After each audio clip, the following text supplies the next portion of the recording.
ఇక తదుపరి రాశి వృషభ రాశికి సంబంధించి ఈ ఉగాది పూట తెలుసుకునే ప్రయత్నం చేద్దాం. గురువు గారు వివరిస్తారు. రాజపూజ్యం, అవమానం, అలాగే ఖర్చులు, వ్యయాలు ఏ విధంగా ఉన్నాయి, ఏ విషయాల్లో జాగ్రత్తలు వహించాలి, ఎవరిని ఆరాధించాలి మనం కష్టకాలంలో ఉన్నప్పుడు, అలాగే మనకి ఏ విషయాల్లో మంచి జరుగుతుంది, ఈ విషయాలన్నీ కూడా తెలుసుకునే ప్రయత్నం చేద్దాం. గురువుగారు చెప్పండి, వృషభ రాశికి సంబంధించి ఏ విధంగా ఉంది ఈ వృషభ సంవత్సరం? రాశి వారికి 2, 3, 4 పాదాలకు సంబంధించినటువంటి వాళ్ళు, రోహిణి 4 పాదాలకు సంబంధించినటువంటి వాళ్ళు, మృగశిర 2 పాదాలు, మొదటి 2 పాదాలకు సంబంధించినటువంటి వాళ్ళు కూడా వృషభ రాశికి చెందిన వాళ్ళే. ఉమ్, అయితే కృత్తికా నక్షత్రంలో 2వ పాదం నుంచి తీసుకున్నాం కాబట్టి వారికి కాస్త మధ్యస్థంగా ఆరోగ్యం ఉండే అవకాశం ఉంటుంది. కాబట్టి ఏం లేక కాస్త మానసికమైనటువంటి ఆందోళన ఉండే అవకాశం ఎక్కువగా ఉంటుంది. ఉమ్, అలాగని భయపడాల్సిన అవసరం ఏం లేదు. తర్వాత వారికి ఈ వృషభ రాశి వారికి ఆదాయ వ్యయాలు ఎలా ఉంటాయంటే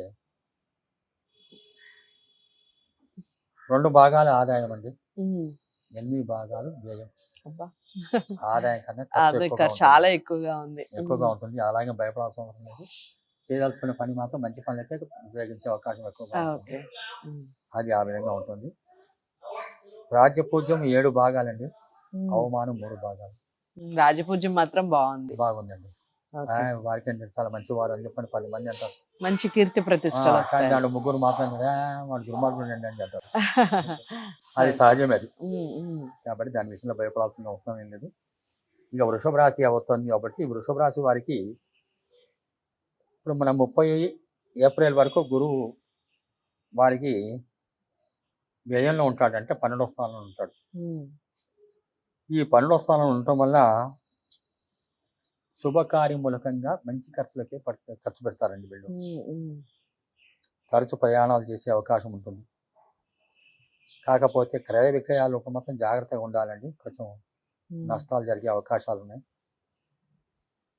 అపవాదులు కలగకుండా జాగ్రత్త పడాలంటే ఈ లోపల అపవాదాలు కలిగే అవకాశాలు ఉంటాయి. 1 మే నుండి 2/24 వరకు 1వ స్థానంలో ఉంటాడు, అంటే వృషభ రాశికి జన్మంలో వస్తున్నాడు గురువు. ఉమ్, దాని కారణం చేత స్థాన చలనం ఉంటుందండి, ఓకే. యశోహాని ఉంటుంది. ఉమ్, ఇందాక ఉమ్, చెప్పుకున్నాం యశోహాని అని. ఉమ్, ఉమ్, వృత్తి అందు చిక్కులు ఉండే అవకాశం ఉంటుంది. ఉమ్, బుద్ధి భ్రంశం, సరైన ఆలోచన విధానం రాకపోవడం, ఉమ్, అధికారుల వల్ల భయం కలగవచ్చు, ఓకే. అధిక వ్యయం కలుగుతుంది. ఉమ్, శని సంవత్సరాంత 10వ స్థానంలో ఉండడం చేత శ్రమ, ధనధాన్య నష్టాలు జరిగే అవకాశాలు ఉన్నాయి. ఉమ్, వృధా సంచారం ఉంటుంది. ఉమ్, బంధుమిత్ర ద్వేషం ఉంటుంది. ఉమ్, జీవన భంగాలు ఉంటాయి. రాహు సంవత్సరాంతం 11 వరకు ఉండటం వల్ల రాహు మాత్రం ఆరోగ్యాన్ని కాపాడుతుంటాడండి, వాహన లాభం కలిగిస్తుంటాడు, విందు భోజనాలు ఉంటాయి, ఉమ్, వస్త్రాభరణ లాభాలు ఉంటాయి. ఉమ్, కేతువు 5వ స్థానంలో, అంటే సంతాన స్థానంలో ఉమ్, ఆ, ఉండటం వల్ల పుత్ర వైరం కలుగుతుంది, అంటే పుత్రుల చేత పీడింపబడతారట వీళ్ళు ఓకే. సంతానం చేత. అంటే చెప్పిన మాట వినకపోవటం కానీ, ఉమ్, వాళ్ళు వేరే రకంగా ఇబ్బంది పెట్టడం కానీ, పెద్దవాళ్ళైతే వాళ్ళు ఇంకో రకంగా బాధ పెట్టడం కానీ అలాంటివి ఉండే అవకాశాలు ఉన్నాయట. అధికారుల వల్ల కూడా కాస్త విలంబనం, అంటే ఆలస్యం అయ్యే అవకాశాలు ఉంటాయి. ఉమ్, ధన నష్టం జరిగే అవకాశం ఉంటుంది.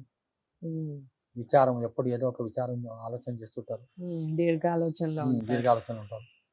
కొంచెం సోమర్థనం కూడా కలుగుతుంది.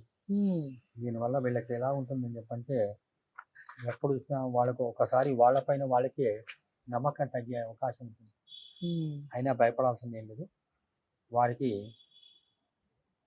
ఈ యొక్క గురువు ప్రధానంగా ఉమ్, వారికి అనుకూలంగా లేనందుకు ఉమ్, గురుగ్రహానికి సంబంధించి జపదానాదులు చేసుకోవడం కానీ, ఓకే. లేకపోతే గురు సంప్రదాయంగా ఉన్నటువంటి దత్తాత్రేయ స్వామి వారు కానీ, ఉమ్, రాఘవేంద్ర స్వామి వారు కానీ, షిర్డీ సాయిబాబా కానీ, ఇలాంటి ఉమ్, గురుస్థానంలో ఉన్నటువంటి మహనీయుల యొక్క సేవ, ఆరాధన, ఉమ్, పూజా కార్యక్రమాల వల్ల కూడా కాస్త శుభ ఫలితాలు కలిగే అవకాశం ఉంటుంది. ఓకే. ఈ వృషభ రాశి వాళ్ళలో కూడా వ్యాపార రంగంలో ఉన్నటువంటి వాళ్ళు, చలనచిత్ర సీమలో ఉన్నటువంటి వాళ్ళు, ఉమ్, తర్వాత మంచి పేరు మోసినటువంటి కళాకారులు, ఉమ్, వీళ్ళందరికీ కూడా ఇదే ఫలితాలు వృషభ రాశి చెందినటువంటి వాళ్ళకు వర్తిస్తాయి. ఓకే. చాలా చక్కగా వివరించారు గురువుగారు. వృషభ రాశి వారికి కాస్త మిశ్రమ ఫలితాలు ఉన్నప్పటికీ వారు దైవారాధన విషయంలో ఏ దైవాన్ని ఆరాధించాలి అనేది ఇప్పుడు గురువుగారు వివరిస్తారు. ఎవరిని ఆరాధించాలంటారు ఈ గురువుగారు? వృషభ రాశి వారు గురువు సంప్రదాయం అనేటువంటి దత్తాత్రేయ స్వామి వారిని కానీ, ఉమ్, ఉమ్, తర్వాత రాఘవేంద్ర స్వామి వారిని కానీ, ఉమ్. లేక ఇప్పుడు మనకు ఉన్నటువంటి శంకర పీఠాలు ఉన్నాయి కదండి, ఓకే. శృంగేరి, కాంచి, ఉమ్, ఉమ్. ఇలాంటి గురువులకి సంబంధించిన గురువు వాళ్ళని సంబంధించినటువంటివి. ఆరాధించి సరిపోతుంది. వీటితో పాటు మనకి ఏం చెప్పంటే ఎవరన్నా వాళ్ళని ఆరాధిస్తాం, తప్పులేదు, ఓకే. చాలా బాగుంటుంది. సో వృషభ రాశికి సంబంధించి మిశ్రమ ఫలితాలు ఉన్నప్పటికీ గురువుగారు చెప్పినటువంటి ఆరాధన విషయంలో జాగ్రత్త వహించండి. అలాగే రాజపూజ్యం కానీ చాలా బాగుంది. కాస్త ఖర్చులు ఎక్కువ ఉన్నప్పటికీ వాళ్ళు మంచి విషయాలకే ఖర్చు చేస్తారు అన్న విషయం నిజంగా చెప్పదగిన సంతోషకరమైన విషయం అని చెప్పొచ్చు. కొన్ని విషయాల్లో ఈ మిశ్రమ ఫలితాలు అన్నప్పుడు కొన్ని విషయాల్లో కష్టాలు, బాధలు ఇలాంటివన్నీ మిశ్రమంగానే ఉంటాయి. బాధపడాల్సిన అవసరం ఏమీ లేదు. గురువుకి సంబంధించిన దైవాన్ని ఆరాధించడం వల్ల మంచి ఫలితాలు పొందుతారు. తప్పకుండా ఈ వీడియోని లైక్ చేసి షేర్ చేయండి. ఛానల్ని సబ్స్క్రైబ్ చేసుకోండి. తదుపరి రాశితో మళ్ళీ కలుద్దాం. ఇంతవరకు సెలవు. నమస్తే.